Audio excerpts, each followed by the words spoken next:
안녕하세요. 당신의 주치의입니다.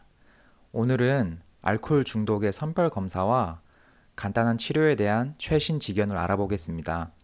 참고한 자료는 미국 가정의학과 학회 자료입니다.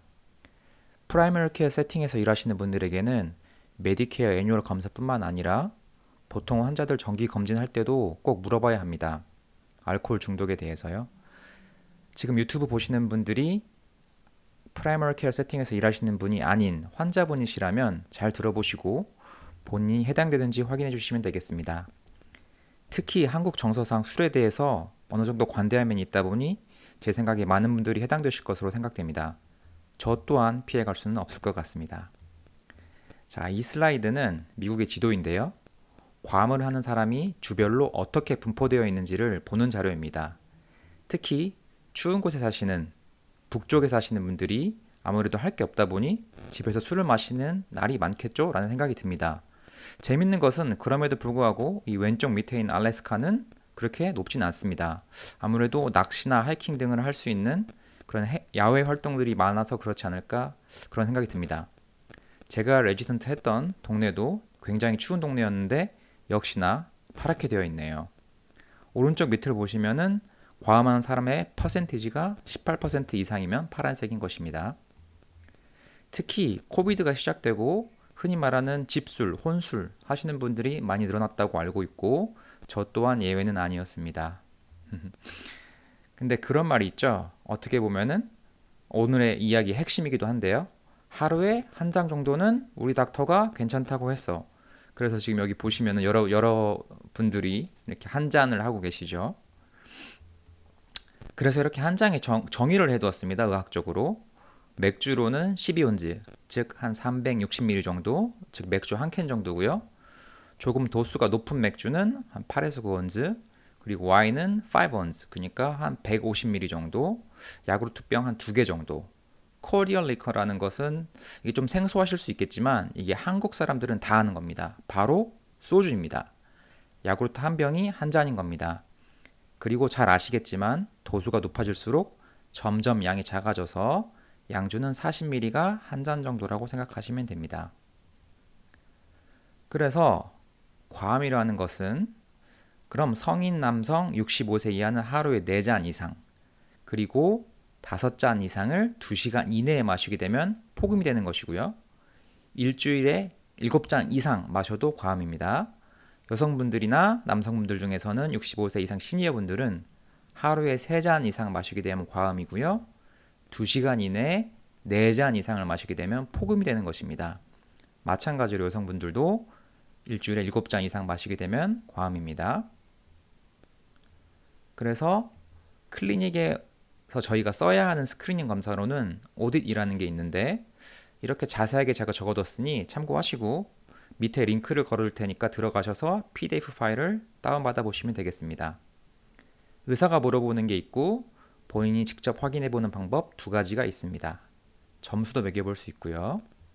그렇지만 저희는 편의상 오딧 C라는 것을 더 자주 사용하고 있습니다.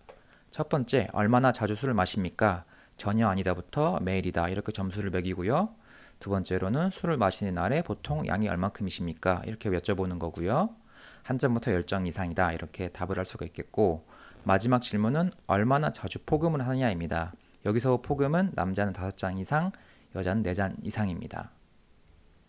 그래서 점수에 따라서 해석을 해보면 성인 남성의 경우에는 8점 이상이면 양성, 여성의 경우에는 7점 이상이면 양성이고 시니어 남성은 7점 이상이어도 양성입니다.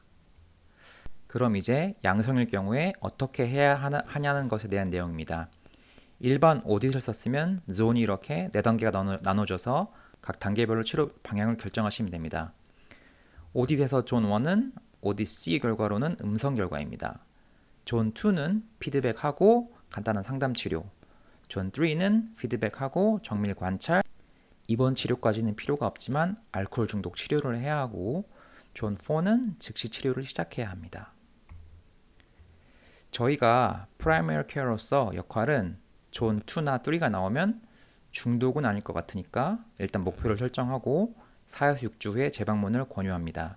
존 4일 경우에는 알코올 중독이 확률이 높으니까 바로 치료를 시작하기 위해서 리퍼를 해야 합니다. 저희가 현재 하고 있는 내용은 자세한 알코올 중독 치료가 아닌 주치의로서 역할이니 간단히 상담하는 법에 대해서 한번 알아보겠습니다. 일단 가볍게 시작하는 거죠. 오늘 이것저것 여쭤봤는데 괜찮으시다면 오늘 여쭤본 것들 중에서 어떤 하나에 대해서 말씀드릴까 합니다. 괜찮으시겠어요? 술을 조금 드시는 편이신 것 같은데 술은 과음하시면 건강에 안 좋으니 좀 줄여보시는 것이 어떨까요? 라고 권유를 한번 해보는 겁니다. 그 다음에 의학적인 과음의 기준을 설명드립니다. 그리고 여쭤보는 거죠. 어떻게 같이 한번 조금 변화를 줘볼까요? 하고 그래서 환자가 동의를 하면 목표를 정해서 일주일에 몇 번 이상은 마시지 않겠다. 이렇게 같이 적어서 환자에게 전해드리는 것이고요. 목표 달성을 위해 방해되는 요소가 뭔지 파악 한번 해보는 거예요. 회식을 매일 한다, 아니면 같이 사는 사람이 매일 술을 마신다, 이런 것들이 있겠고, 그럼 그런 것을 어떻게 피할 것이냐. 예를 들면 같이 사는 사람도 같이 치료를 받는다, 또는 아예 회식을 가지 않는다, 이런 방법이 있겠고요. 4에서 6주 후에 오셔서 얼마나 지켜지고 있는지 판별하고 새로운 계획을 짜든지 수정을 하면서 치료를 유지하는 과정이 있겠습니다. 그 다음으로 코딩인데요. 99408와 99404가 있으니 참고하시면 되겠습니다. 참고로 보험에 따라서 reimbursement는 다르고 제가 알기로 메디케어는 1년 4번까지 빌링이 가능할 것입니다. 가능하면 클리닉에 환자분들이 참고하실 수 있는 이런 자료를 두면 좋고요. 특히 CDC에 있는 내용이 아주 유익합니다. 여러 가지 referral 및 resource를 밑에 써뒀으니까 참고하시고 특히 계신 지역에 따라서 커뮤니티 리소스가 많으니까 인근 지역 관련 센터 여쭤보시면 도움이 많이 되실 겁니다. 오늘도 감사합니다.